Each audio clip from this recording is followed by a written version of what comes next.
Adocase Record. My love. Ìfẹ́ mi o, ìfẹ́ mi, olómi o, olómi. Olólùfẹ́ lẹni tọ́kẹ́ nìyàn tó ń dání lọ́rùn gan jù. Inú ojú ẹ̀ máa dán fòtò ló ìdùnnú ayé mi ò rèǹté. Ẹ fún wa mi gángan látọ̀run wá. Eyín mẹ́nu gún mi ò rèǹté. Ìpàdé àrùn àwọn ẹlẹ́wà mi, áńgẹ́lì tọ́lọ́run dámọ̀ mi.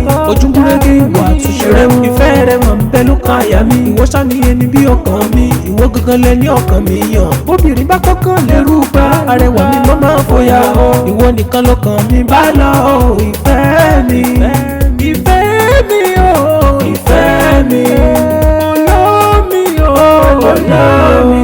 Olólùfẹ́ mi dákunjọ dúró jẹ́ ìrìn àjò ìfẹ́. Ìfẹ́ lẹ́dà kan tọ́lọ́run mi dá tó ń gbénu ẹ̀dá tó dá. Ìfẹ́ lẹ́dà kan tó ń tuni lọ́kàn gẹ́gẹ́ bí èjì òwúrọ̀. Ìfẹ́ dùjọ yóò tún kóró gẹ́gẹ́ bí ewé òwúrọ̀. Kòtò ìfẹ́ máa ń gbé nírajò gẹ́gẹ́ bí ọkọ̀ òfurufú. Ó tutù mi ní bí omi àgbọ̀n, ó mọ́mọ́ rẹ̀ ní àgàgà. Ó ṣeéṣe ní mi ò lè sọ ìdùnnú ayé mi súnmọ́ bí. Èyí ẹ̀dùn ẹ̀ ń dá mi lọ́rùn ìgbà tó ń parẹ́ rìn músẹ́. I can see it post my prayer as if I never see you girl. You are the love of my heart. Sí o lè kó ìmọ̀ ìfẹ́ mi, ìfẹ́ mi, olómi o, olómi. Kì í má parọ́ ègbín rẹ̀ wọ̀, ìyẹn láàrin àwọn ẹranko. Kásòtítọ́ ọ̀gá ni ọ̀kín nínú ẹyẹ tọ́lọ́ fúnlẹ̀ wà. Ìmọ́lẹ̀ bí oṣù pásọ̀ wọ́n, ẹ̀dá bí òun ṣọ̀wọ́n láyé. Ìfẹ́ bí ṣọ̀wọ́n láàrin ọmọge ó rẹwà púpọ̀ ó tún ní wà.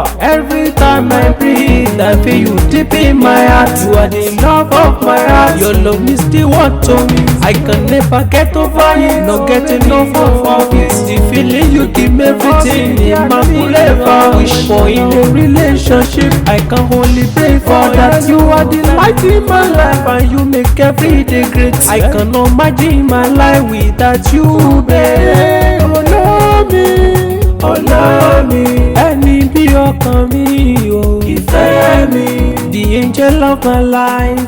Olómi, òkìkí Ànábì Muhammadu Rasulullah. Ọmọ àwọn ẹni ọlọ́mọ bá kún fọyọ́ kún.